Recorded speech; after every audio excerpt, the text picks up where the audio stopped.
Creative हैं, अपने आप को बुद्धिजीवी भी समझते हैं, मानते तो जरूर हैं कि बुद्धिजीवी हैं। समाज में व्यवस्था जिसके साथ न्याय नहीं कर पा रहा है, आप वो ब्रिज हैं जिसके जरिए आप समाज के उन वर्गों तक व्यवस्था से हुई नाइंसाफी के वजह से जो उनको कष्ट हो रहा है या उनको जो दिक्कत हो रही है, उसको कुछ आप अपनी क्षमता योग्यता के अनुसार बांटने का प्रयास कर रहे हैं। मैं सिविल सोसाइटी की भूमिका ऐसे ही देखता हूं। हम खुद सिविल सोसाइटी में 10 बरस तक काम किए। हमने अपने जीवन की शुरुआत ही संयुक्त राष्ट्र संघ से की है और 10 बरस तक स्वास्थ्य और शिक्षा के क्षेत्र में बहुत काम किया। बहुत काम मतलब बहुत बड़ा कुछ नहीं किया, रात दिन वही करते थे, उसी से जीविका चलती थी। यहां भी किए, अमेरिका में भी रहे, उसके बाद अफ्रीका में भी हमने 5 साल काम किया। तो पीछे एक जो सज्जन उठकर बोल रहे थे, और आप लोग सब टॉलरेंस की बात करने वाले लोग, देखिए कथनी और करनी में कितना फर्क है। टॉलरेंस पर बड़ा बड़ा लेक्चर देने वाले सिविल सोसाइटी के लोग, आपका साथी एक पीछे से खड़ा होकर बोल रहा है कि भैया सब एनजीओ बंद कर देना चाहिए, इतना अच्छा व्यवस्था हो कि एनजीओ काम न करे, तो 2 मिनट में यहां से हुटिंग जारी हो गई। आप अंदाजा लगाइए कि जो सत्ता में बैठता है उसका दिमाग क्यों खराब हो जाता है। क्योंकि टॉलरेंस जितना आप भी वहां सत्ता में बैठिएगा कुर्सी पर, आपको भी किसी का दूसरा मत सुनने का दम नहीं है। आप वही सुनना चाहते हैं जो आप सुनना चाहते हैं। दूसरे पर दोष देना बहुत आसान है। भाई साहब ने कहा कि मैं बहुत अपमानित फील कर रहा हूं कि 2 घंटा आप लेट आए हैं। बात तो ठीक है, मुझे क्षमा मांगना चाहिए। 1 बजे की बात हुई थी, हम 1 बजे से यहीं बैठे हुए हैं, बगल में बैठक चल रही है। आप लोग के भी जुटने में समय लगा, फिर मुझे लगा कि 2 बज गया है तो आपको खाना खा लेना चाहिए। आप 2 घंटे इंतजार कर रहे हैं, आपको अपमानित जरूर लगा होगा, लेकिन आप दशकों से एक अपने बच्चों के लिए अच्छी व्यवस्था बने उसका इंतजार कर रहे हैं, उसमें आपको कोई अपमान नहीं लग रहा है, उसमें कोई अपमान नहीं लग रहा है। यहां पर जितने लोग आप आए हैं, आप लोग सब ग्रामीण क्षेत्रों में, कई लोग शहरों में, जो डिप्राइव्ड कम्युनिटी है, अपने आप को वंचित बताता है। आपके जो लिखे हुए सवाल सब मैं पढ़ रहा था अभी, कि आप ये दावा करते हैं कि समाज में जो कमजोर है, वंचित है, पीछे छूट गया है, आप उसकी मदद के लिए काम कर रहे हैं।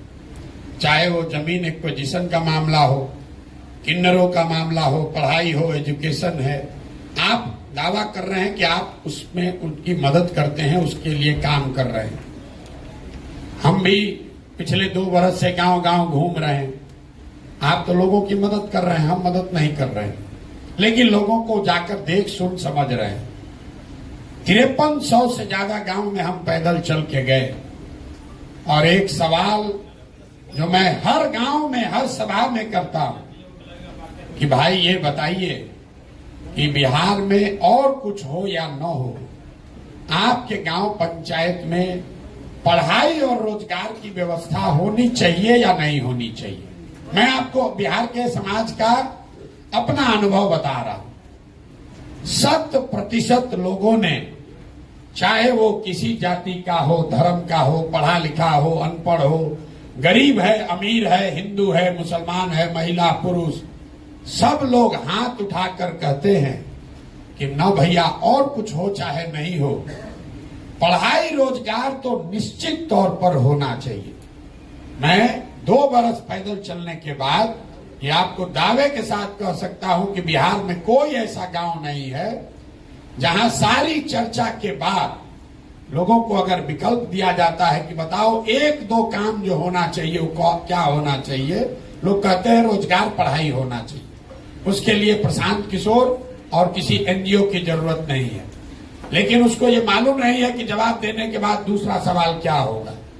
फिर मैं लोगों से पूछता हूं कि अपने अपने बच्चों के सर पर हाथ रखकर बोलो कि आप में से किसने जीवन में एक बार भी पढ़ाई और रोजगार के लिए वोट किया है। अब उसका परिणाम सुनिए। आज तक 5300 गांव में एक आदमी भी हाथ उठाकर नहीं कहा कि हमने अपने बच्चों के पढ़ाई रोजगार के लिए वोट दिया है। हम आपका हाथ नहीं उठवाएंगे, लेकिन आपके लिए दावा कर देते हैं यहां बैठा हुआ शिक्षा के क्षेत्र में काम करने वाले, लाइवलीहुड के क्षेत्र में काम करने वाले लोगों ने भी अपने बच्चों के पढ़ाई रोजगार के लिए कभी वोट नहीं दिया है। आपने भी नहीं दिया है, काहे ज्ञान दे रहे हैं? इतना ज्ञान मत दीजिए, ये ज्ञान आप भी मत दीजिए। बड़ी बड़ी बात आप भी कीजिएगा, अब फिर यहां से निकल के जाइएगा तो आपको भी हिंदू मुसलमान दिखेगा, आपको भी कुशवाहा यादव ब्राह्मण दिखेगा, आपको भी मंदिर मस्जिद दिखता है, आपको भी 5 किलो अनाज दिखता है, आपको भी मोदी का सीना 56 इंच का दिखता है। तो मेरे भाई, आप चाहे पढ़े लिखे हैं या बेवकूफ, सिविल सोसाइटी से जुड़े हैं या सिविल सोसाइटी से फायदा उठा रहे हैं, हर आदमी यहाँ वही गलती कर रहा है जो सामान्य आदमी कर रहा है। इसीलिए हम लोग इस दुर्दशा में जी रहे हैं। और हम आपसे मदद के लिए नहीं बुलाए, ना हम आपकी कोई मदद करने वाले। कोई बता रहा है पीछे से, अभी हम उसमें पत्र में भी आपके सवाल में देखे, किसी ने लिखा है कि आप इतना पैसा खर्चा करके पैदल चल रहे हैं, कुछ पैसा हम लोग को देते तो हम लोग ज्यादा असर बिहार में क्रिएट कर देते। लिख के दिया है। गाँव में हम चलते हैं। देखिए,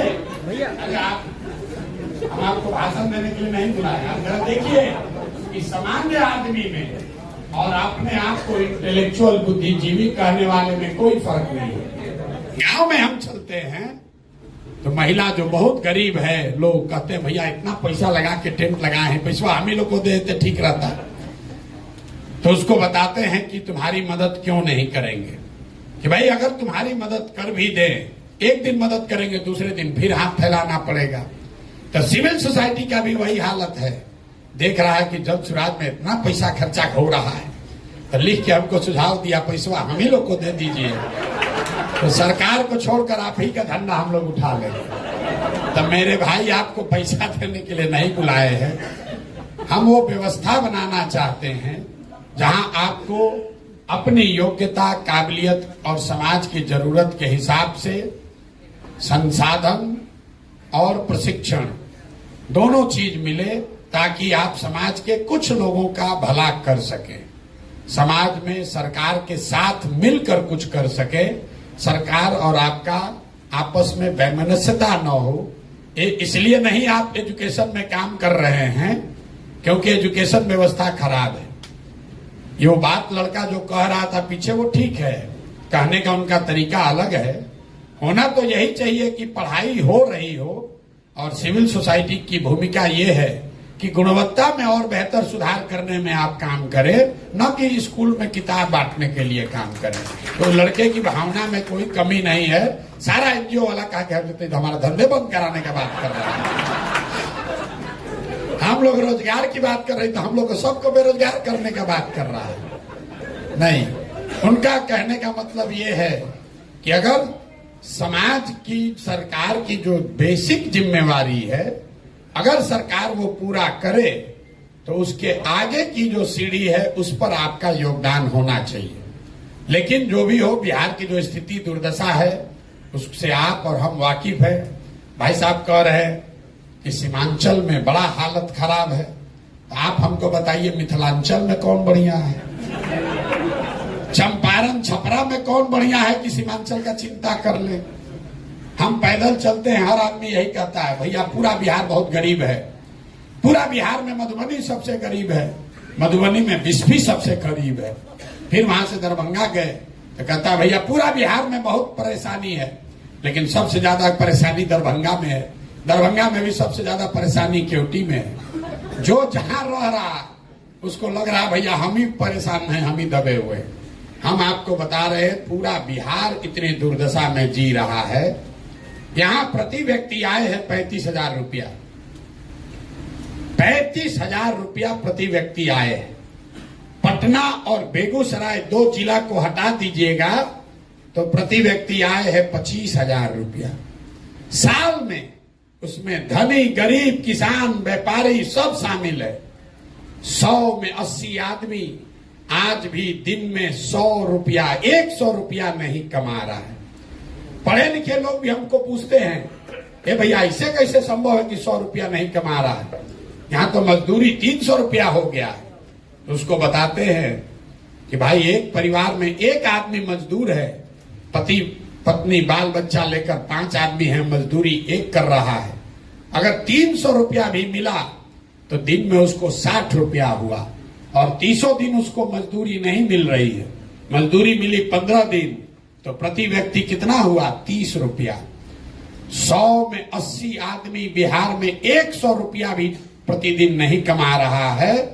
और हम लोग बात कर रहे हैं कि मिथिलांचल ज्यादा खराब है कि सीमांचल ज्यादा खराब है। भैया पूरा बिहार ही खराब है, इसलिए एक नए प्रयास की जरूरत है। अब आपने कुछ लोगों ने सवाल किया है, जन सुराज पर काहे भरोसा करें भाई, आप अलग क्या कीजिएगा। बहुत लोगों ने लिख कर दिया है, ये भी बात ठीक है, लेकिन इससे ज्यादा बेवकूफी वाला कोई सवाल भी नहीं हो सकता है। लोग हमसे पूछता है कि भैया ठगी, आप कहाँ मदद करने आए हैं लेकिन आप नहीं न ठगिएगा। अब आप बताइए कि हम शक्ल से इतना बेवकूफ दिखते हैं कि अगर हमको ठगना है तो पहले कहेंगे कि ठगेंगे। मतलब ऐसा कौन धरती पर बेवकूफ है जिसको ठगना है वो आकर ये कहे कि भैया हम तुमको ठगेंगे और फिर लोग ठगा जाएगा। जो हिंदी में शब्द है विश्वासघात, पहले विश्वास है फिर घात है। अगर आप विश्वास करोगे तभी तो घात होगा। रोड पर चलने वाला आदमी आप पर घात नहीं कर सकता है। तो ये सवाल ही बेमानी है कि आप पर कैसे भरोसा करें, करे कि न करें। लेकिन आपके पास भरोसा करने के अलावा चारा है कि नहीं, ये जरूर पूछना चाहिए। मान लीजिए कि किसी को आप जानते हैं जिसको ला इलाज बीमारी हो गई, 2-4-5 बरिस से उसका इलाज चल रहा है, उसमें सुधार नहीं हो रहा। अंग्रेजी में उसको हम लोग कहते हैं पैलिएटिव केयर, मतलब रोग खत्म नहीं होगा, आपका जीवन ठीक ठाक चलता रहे, इसके लिए ट्रीटमेंट होता है। डॉक्टर साहब से जाकर आप पूछ रहे हैं, अरे भाई ये तो सुधरिए नहीं रहा, डॉक्टर ने कह दिया इलाज बीमारी है, इस पर अब कोई दवा काम नहीं करेगा। फिर एक दिन आप डॉक्टर साहब के पास पहुंचे, किसी ने बताया डॉक्टर साहब ने कि देखो एक दवा आया है नया, अभी ट्रायल में चल रहा है, हम गारंटी नहीं दे रहे हैं, लेकिन अगर आप अनुमति दोगे तो ट्राई करके देखते हैं, 50% सफलता मिल भी सकता है, नहीं भी मिल सकता है। तब आप लोग सोच के बताइए कि एक दवा है जो एक्सपायर दवा है और एक दवा है जो कि अभी ट्रायल में नया नया आया है। एक तो मालूम है कि एक्सपायर दवा है, उससे तो कुछ होगा नहीं, खत्म हो गया कहानी। लेकिन जो ट्रायल में दवा आया है 50% चांस है वो सही भी हो सकता है, गलत भी हो सकता है। तो आप सारे बुद्धिजीवी लोग मिलकर क्या निर्णय लेंगे कि भैया चलो कम से कम 50% तो चांस है, तो जन सुराज वही 50% चांस है। क्योंकि जो यहाँ पहले से व्यवस्था है वो तो पूरा एक्सपायर है। अरे जिस राज्य में थोड़ा बहुत विकास होता, वहां पर अगर कोई नया दल बनाए तो ये समाज का पूछना लाजमी है कि भाई हम इनको छोड़कर आपको क्यों दें। बिहार के आदमी को तो ये पूछना ही नहीं चाहिए, क्योंकि आपके पास तो कुछ है ही नहीं है। जो पहले से 3 गो दल है वो आपका खून चूस लिया, दूह कर आपको खाली कर दिया। आपको तो कहना चाहिए भाई जो मिले वही कम से कम ट्राई करके तो देखते हैं।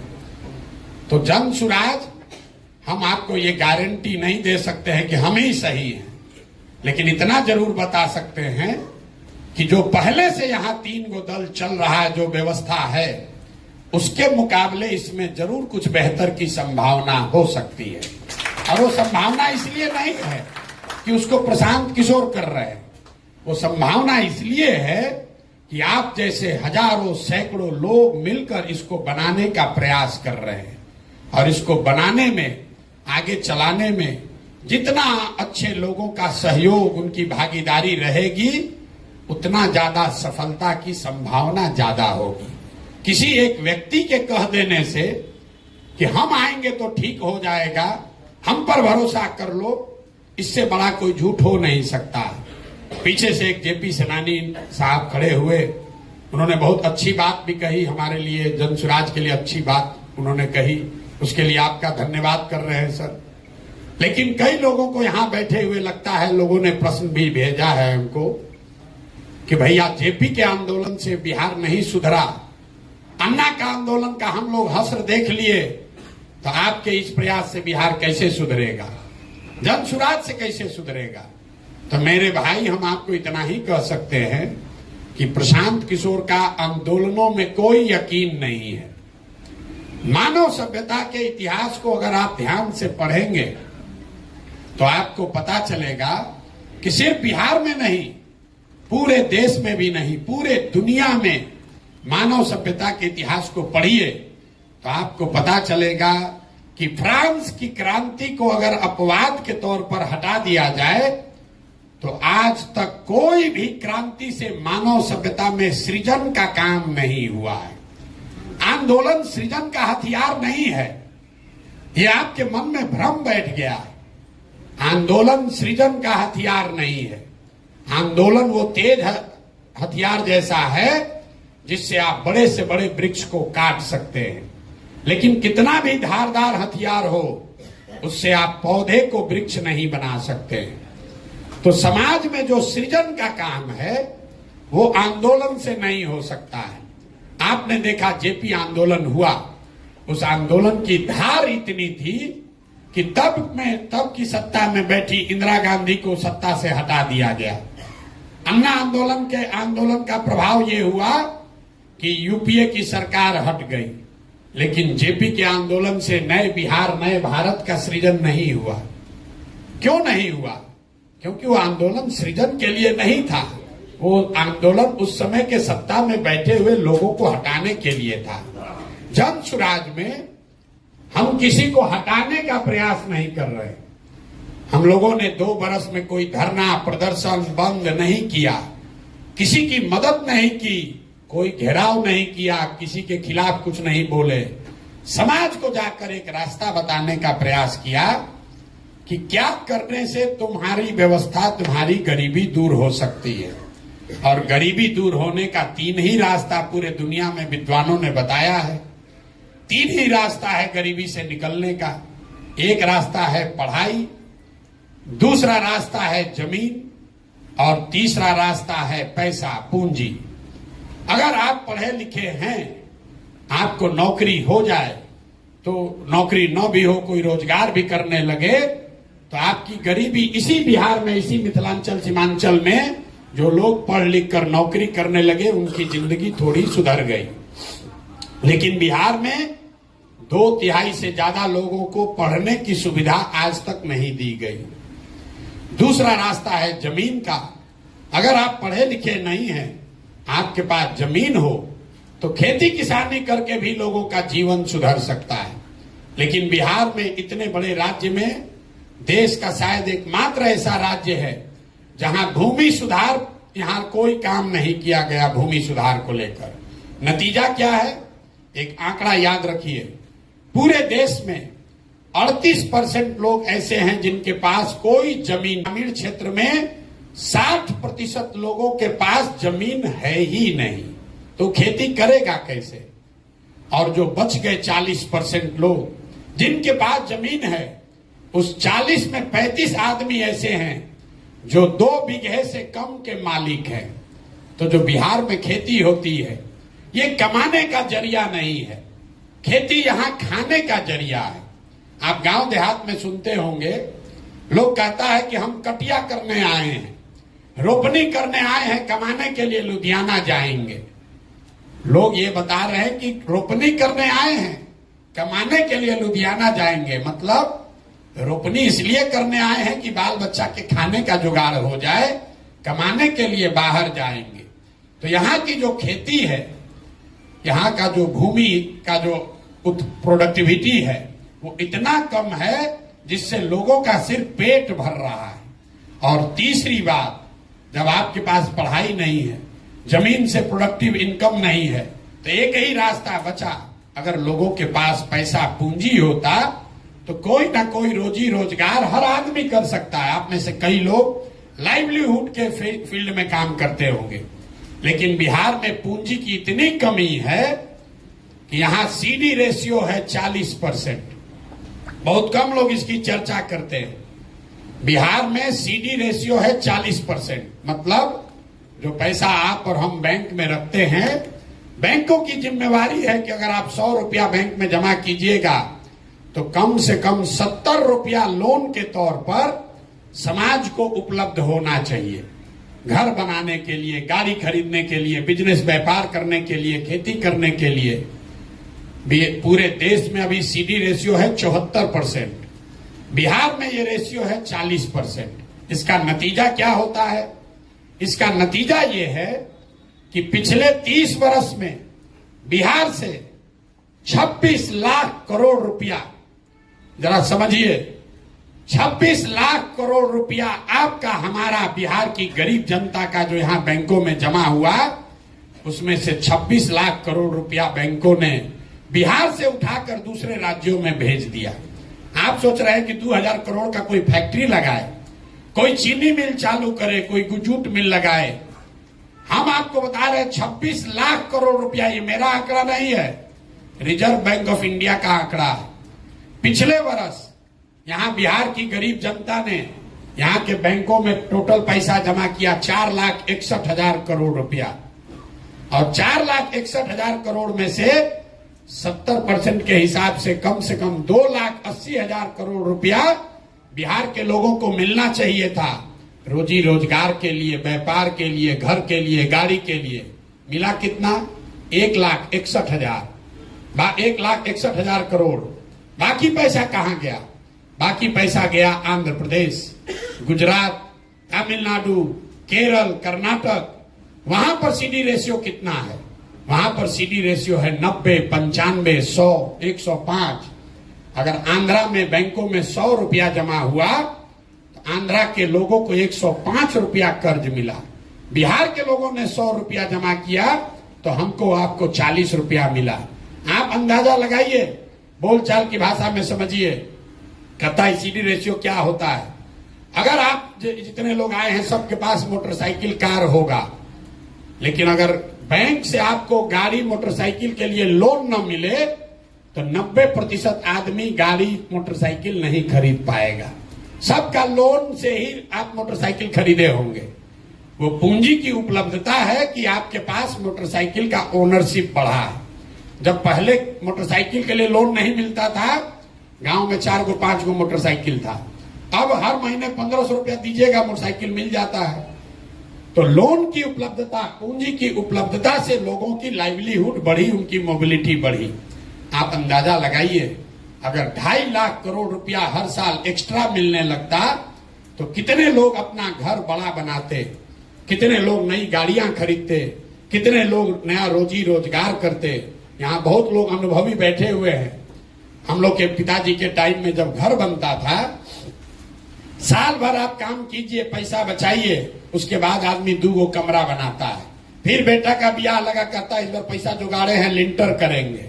लेकिन वही HDFC, स्टेट बैंक अगर आपको 20 लाख रुपया लोन दे दे तो आप पूरा घर बना लेते हैं, फिर EMI से पैसा वापस करते हैं। ये पूंजी की ताकत है। बिहार में गरीबी का मुख्य कारण यह है कि यहां गरीबी से निकलने के तीनों रास्ते जो आपके काम से जुड़ा हुआ है, शिक्षा, जमीन और पूंजी, इस तीनों की उपलब्धता नहीं होने की वजह से लोग गरीब हैं। और लोगों को लग रहा है सरकारी नौकरी, लोग यहां देखिए बहस क्या चल रहा है कि 10 लाख नौकरी देगा कि नहीं देगा। आपको एक और आंकड़ा दे रहे हैं, पूरे बिहार में चपरासी से लेकर, आप लोग NGO सेक्टर में काम करते हैं, आप लोग की भी इच्छा है सरकारी नौकरी मिल जाता तो बढ़िया होता। पूरे बिहार में 75 साल में चपरासी से लेकर मुख्य सचिव तक जितने लोग सरकारी नौकरी में हैं, सबकी संख्या जोड़िएगा तो वो संख्या है 23 लाख लोग। 1.97% लोग ही सरकारी नौकरियों में हैं। ध्यान रखिए, पूरे बिहार की आबादी है 13 करोड़, 1.972% से कम लोग सरकारी नौकरियों में हैं, लेकिन पूरा समाज सरकारी नौकरी के पीछे पड़कर अपना जीवन बर्बाद कर रहा है। आप जाइए मुसल्लापुर घाट में, यहां एक क्लास में 3-3, 4-4 हजार लड़के कोचिंग कर रहे हैं, रेलवे में कोई क्लर्क बनने के लिए, बैंक में जाने के लिए। आप भी अपने बच्चों को भेज रहे हैं, लोग अपना जमीन बेच के ट्यूशन कोचिंग करा रहा है, उसमें से 2-4 को नौकरी मिलता है और 100 में 97 आदमी अपना 3-4 बरस घर का आटा गीला करके वापस जाता है बेरोजगार बन के। नौकरी, सरकारी नौकरी यहां से गरीबी का हटाने का उपाय नहीं है। गरीबी हटानी है तो 3 बातें सुधारनी है। 15 बरस से कम उम्र के बच्चों के लिए इतनी अच्छी पढ़ाई की व्यवस्था हो कि वो आदमी, वो बच्चा बड़ा होकर व्यवस्था पर बोझ न बने। हम लोग यहीं पढ़े हैं सरकारी स्कूल में, अच्छा पढ़ लिख गए, तो हमको नहीं मतलब है कि बिहार सरकार 400 रुपया पेंशन देता है, आयुष्मान का कार्ड बांट रहा है कि नहीं बांट रहा है, कि उसका इंदिरा आवास मिल रहा है कि नहीं मिल रहा है। हम व्यवस्था पर बोझ नहीं है, जो कमाते हैं उस पर टैक्स देते हैं, व्यवस्था को मजबूत करने में अपना कुछ न कुछ योगदान कर रहे हैं। अगर इनकम टैक्स नहीं भी दे रहे हैं तो आप बड़े कंज्यूमर हैं, 20,000-30,000 रुपया कमाते हैं, खर्चा करते हैं, तो जो चीज आप खरीद रहे हैं उस पर जीएसटी लग रहा है 18%, 20%, तो समाज के प्रति आपका योगदान है। लेकिन वही आप कुछ नहीं अगर किए, पढ़ाई लिखाई नहीं किए, तो व्यवस्था से मांग रहे हैं 5 किलो अनाज, व्यवस्था से मांग रहे हैं 400 रुपया पेंशन, व्यवस्था से मांग रहे हैं इंदिरा आवास, आयुष्मान कार्ड। तो जन स्वराज की पहली सोच है कि सबसे पहले 15 साल से कम उम्र के बच्चों को पढ़ाने की इतनी अच्छी व्यवस्था बनाई जाए कि वो आगे व्यवस्था पर बोझ न बने। दूसरा पिलर ये है कि 15 साल से 55 साल के उम्र के लोग जिनको अब वापस पढ़ाया नहीं जा सकता है, लेकिन उनके पास कुछ न कुछ काम करने की क्षमता, स्किल है, अच्छा है खराब है लेकिन कुछ न कुछ क्षमता है, उन लोगों के हाथ में पूंजी दिया जाए ताकि वो मजदूरी से निकलकर कुछ न कुछ छोटा मोटा व्यवसायी बन पाए। और तीसरा प्रयास ये है, तीसरा पिलर ये है कि 60 वर्ष से ज्यादा उम्र के लोगों को कम से कम 2,000 रुपया पेंशन जरूर दिया जाए ताकि वो एक डिग्निफाइड लाइफ जी सके। अब तीनों का आप मैथ समझिए। बहुत आदमी कहता है तो ऐसे भाषण दे दिए कैसे होगा। अगर 60 साल से ज्यादा उम्र के हर व्यक्ति, महिला पुरुष को 2,000 रुपया मासिक पेंशन देना है तो बिहार सरकार को अभी जो पैसा खर्च हो रहा है उसके ऊपर 6 से 8,000 करोड़ रुपया साल का लगेगा। बिहार सरकार का टोटल बजट पिछले साल का है 2,46,000 करोड़। तो अगर 6,000 करोड़ रुपया उसमें से निकाला जाए एक्स्ट्रा, तो 60 वर्ष से ज्यादा उम्र के हर महिला को, हर पुरुष को कम से कम 2,000 रुपया मिलने लगेगा। और उसका कोई नुकसान भी नहीं है, क्योंकि ये वो लोग हैं जो 2,000 रुपया लेके बैंक में नहीं रखेगा। आंकड़े बताते हैं, आप सिविल सोसाइटी में अगर काम करते हैं, जो सबसे गरीब आदमी है वो 90% से ज्यादा पैसा कंज्यूम करता है, खर्च करता है खाने पर, रहने पर।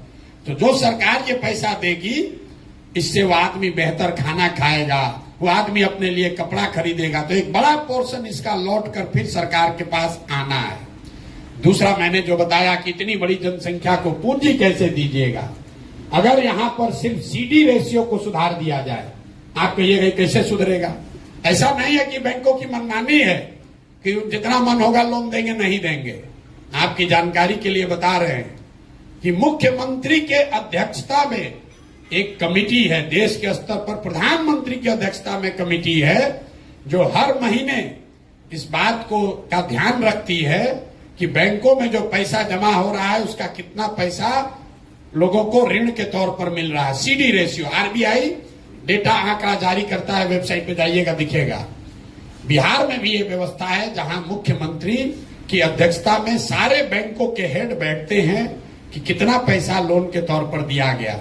लेकिन जैसे बिहार में शिक्षक मुख्यमंत्री की बात नहीं मान रहा है, पुलिस वाला नहीं मान रहा है, डॉक्टर पदाधिकारी सीओ वीडियो नहीं मान रहा है, वैसे बैंक वाला भी उसका बात नहीं मान रहा है। लेकिन अगर सरकार की नीयत ठीक हो तो सीडी रेशियो को 3 से 6 महीने में ठीक किया जा सकता है। तो जो जन सुराज हम लोग जाकर गांव गांव कह रहे हैं कि साल भर के अंदर यहां से सारे बेरोजगार लोगों को 10-12 हजार रुपए का रोजगार दिया जा सकता है, उसका आधार सीडी रेशियो को सुधारना है ताकि यहां पर लोगों को रोजी रोजगार मिल सके। अब इसका एक आप प्रैक्टिकल उदाहरण समझिए। गांव में मान लीजिए आपको बाल काटने आता है, बाल काटने आता है, आपके पास 20,000 रुपया है, आपने 5 साल 7 साल मेहनत किया, किसी सैलून में काम किया, 20,000 रुपया बचाए। अब आपकी इच्छा हुई कि हम एक सैलून खोलें, सैलून खोलेंगे, उसमें 4 आदमी को नौकरी भी देंगे, अपना परिवार भी चलाएंगे।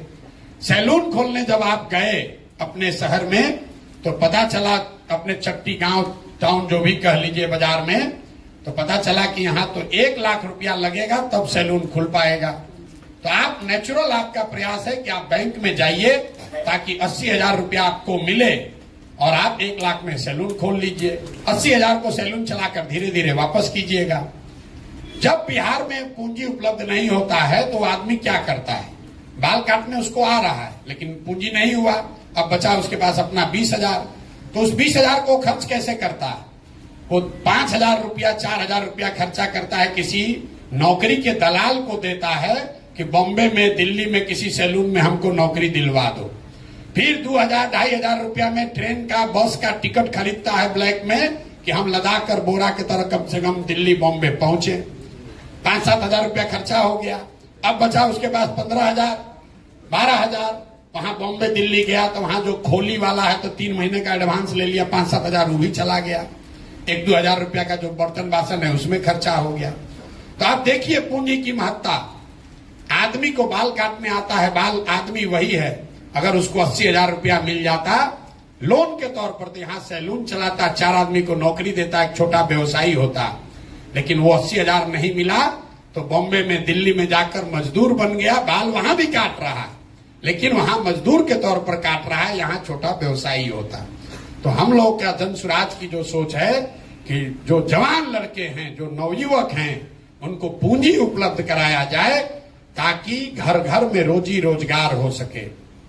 जो महिलाओं के लिए हम लोग बात कर रहे हैं, इसी क्षेत्र में गुजरात को अगर आप पढ़िएगा ध्यान से, गुजरात की सामाजिक स्थिति को ध्यान से देखेंगे, सबसे ज्यादा सबसे पहले वहां पर प्रॉस्पेरिटी तब आई जब घर घर से दूध का कारोबार शुरू हुआ। यहाँ पर ये राय जी बैठे हुए हैं, ये कोऑपरेटिव के हैं, आज आए मिलने सुधा के, तो कह रहे हैं भैया अमूल वाला आके सब कैप्चर कर रहा है बिहार में, सब अमूल के लोग आकर कैप्चर कर रहे हैं। तो हम लोग बात कर रहे थे कि अमूल जो आपको देश का बड़ा कोऑपरेटिव दिखता है, आप में से ज्यादातर आदमी नहीं जानते होंगे, गुजरात का एक जिला है बनासकांठा। बनासकांठा डेयरी, एक जिले का डेयरी इतना बड़ा है कि अमूल से भी दुगना बड़ा है। पूरे महाराष्ट्र का दूध, जैसे आप देखते हैं ट्रेन से ये तेल का ढुलाई होता है, हर दिन महाराष्ट्र से पूरा रेक जाता है, महाराष्ट्र में सिर्फ बनासकांठा से वो रेक जाता है पूरा दूध भर के। तो जब वहां की महिलाओं को ऑपरेशन फ्लड के तहत पैसा दिया गया, घर घर लोगों ने भैंस गाय का व्यापार शुरू कर दिया, 50 लीटर 20 लीटर 30 लीटर दूध बेचने लगा, उससे लोगों को आमदनी बढ़ी। तो यहां पर महिलाओं को जो अभी सेल्फ हेल्प ग्रुप चला रहे हैं जीविका के लोग, उसमें ब्याज का दर है करीब करीब 30% सालाना, क्योंकि हर महीने आपको ब्याज लगता है 2.25%। हम लोग कह रहे हैं कि नहीं, सालाना ब्याज का दर घटाकर कीजिए 4%। 4% के ब्याज के दर पर अगर महिलाओं को पैसा उपलब्ध करा दिया जाए तो यहाँ घर घर महिलाएं कुछ न कुछ रोजी रोजगार कर पाएंगी। अब ये होगा कैसे? फिर पूछेगा पैसा कहां से आएगा? हम आपको बता रहे हैं, अगर 1 लाख करोड़ रुपया महिलाओं को ऋण देना है, 1 लाख करोड़ रुपया, तो इंटरेस्ट सबवेंशन में मतलब 4% ब्याज आप दे रहे हैं और सरकार अगर वो पैसा लेकर दे रही है तो सरकार को इंटरेस्ट लगेगा 9%। तो 5% का खर्चा या 6% का खर्चा सरकार को देना पड़ेगा। तो 5,000 करोड़ रुपया अगर सरकार खर्च करे तो उसकी ताकत पर लोगों को, समाज को 1 लाख करोड़ रुपया मिल जाएगा। और 1 लाख करोड़ का लोग अगर रोजी रोजगार करेगा तो उससे घर घर उसकी आमदनी बढ़ेगी, उससे रोजगार मिलेगा, ये सोच है हम लोगों की। तो ये जब तक ये तीनों काम नहीं होगा, शिक्षा, पूंजी और जमीन की प्रोडक्टिविटी के लिए जो हम लोग कह रहे हैं, बिहार में 1/3 जमीन उसका मालिकाना हक डिस्प्यूटेड है। अगर आप लोग गांव देहात में काम करने का अपने अनुभव का दावा करते हैं तो आपको मालूम होगा 1/3 FIR जमीन के विवाद से जुड़ा हुआ है।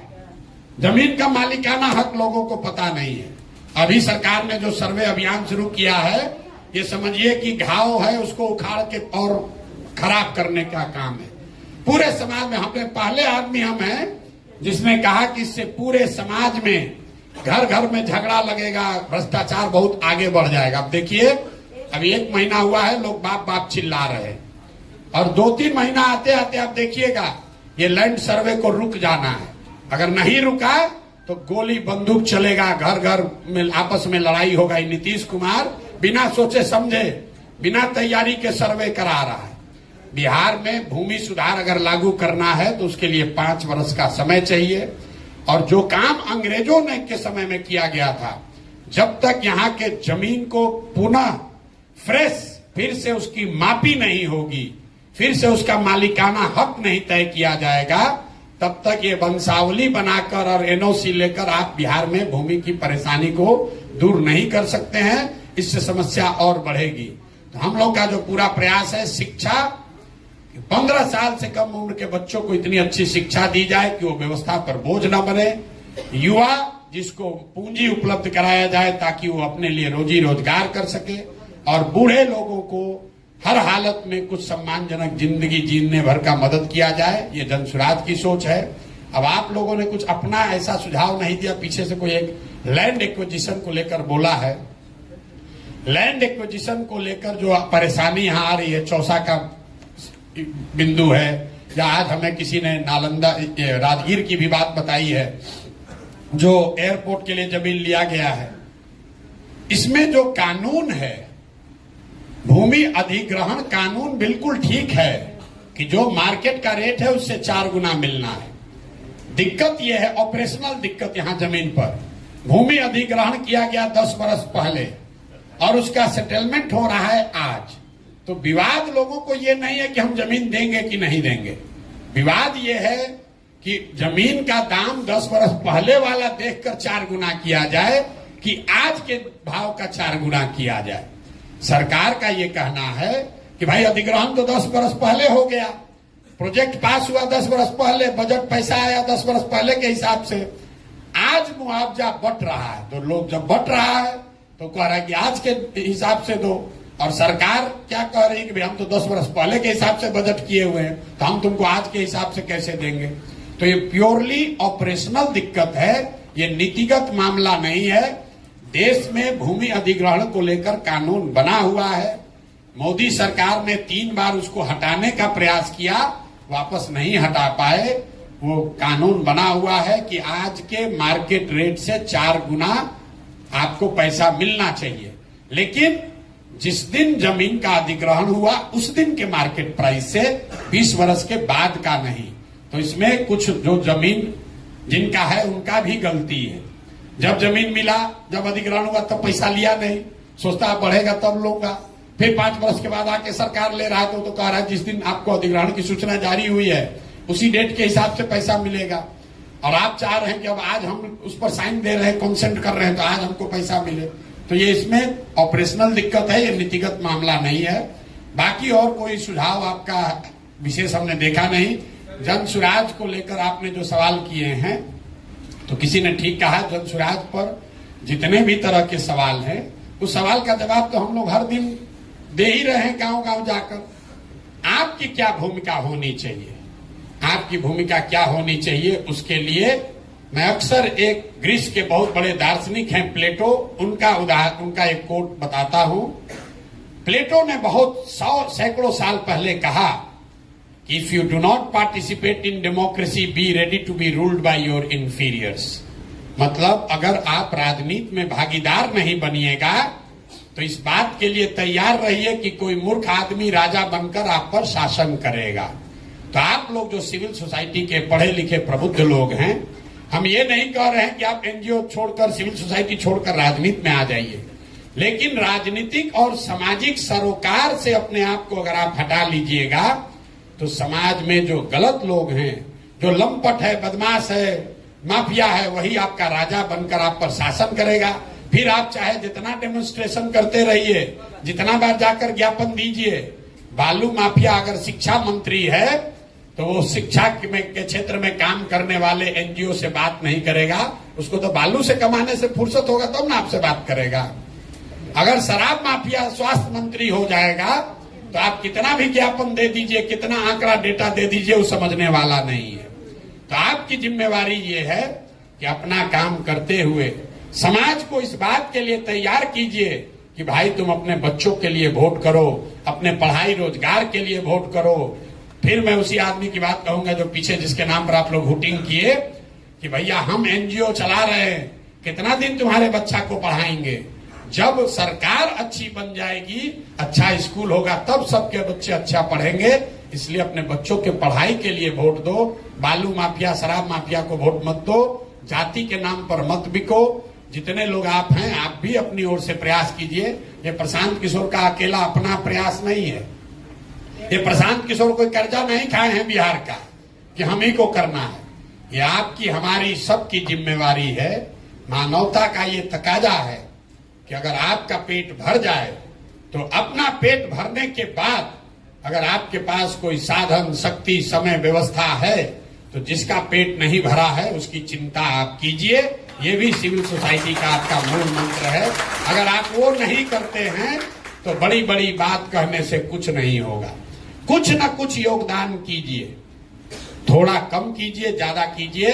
पैसा और समय ये किसी के पास अपने जरूरत से ज्यादा नहीं है। अंबानी के पास भी पैसा उसके जरूरत से ज्यादा नहीं है, तभी तो रोज बिजनेस कर रहे हैं। तो ये समझना कि हमारा पास तो पैसा नहीं है, जब हो जाएगा तब करेंगे, हमारा पास तो समय नहीं है, जब समय रहेगा तब करेंगे, तो किसी के पास समय और पैसा ज्यादा नहीं होता है। आपको अपने जीवन में तय करना है कि जो हमारे पास है इसमें से कुछ न कुछ अपने समाज के लिए, अपने मिट्टी के लिए कुछ न कुछ हम अपना योगदान करेंगे। अगर आप जुड़कर कुछ करना चाहते हैं तो आपके और आपके बच्चों के सामने आएगा। जो हम लोग हिंदू धर्म में भी कहते हैं, जो कुछ भी आप करते हैं वो आपके और आपके बच्चों को मिलना ही मिलना है, उससे कोई नहीं, उसके लिए किसी दलगत व्यवस्था की जरूरत नहीं है। भगवान में, ऊपर वाले में हम लोग का भरोसा है। आप अच्छा करेंगे तो आपके सामने, आपके बच्चों के सामने वो अच्छा बनकर आएगा ही आएगा। आप यहाँ बैठे हैं, हम यहाँ खड़े होकर भाषण दे रहे हैं। किसी व्यक्ति ने, इसी समाज ने कहीं सरकारी स्कूल, मिशन स्कूल बिहार में बनाया था जहां से पढ़कर हम यहाँ पहुंचे हैं, तब तो खड़े होकर भाषण दे रहे हैं। अगर वो स्कूल, वो मिशन स्कूल नहीं किसी ने बनाया होता तो हम भी बिहार के किसी गांव में मजदूरी कर रहे होते। तो ऐसा मत समझिए कि आप और हम कोई दूसरों से ज्यादा बेहतर है।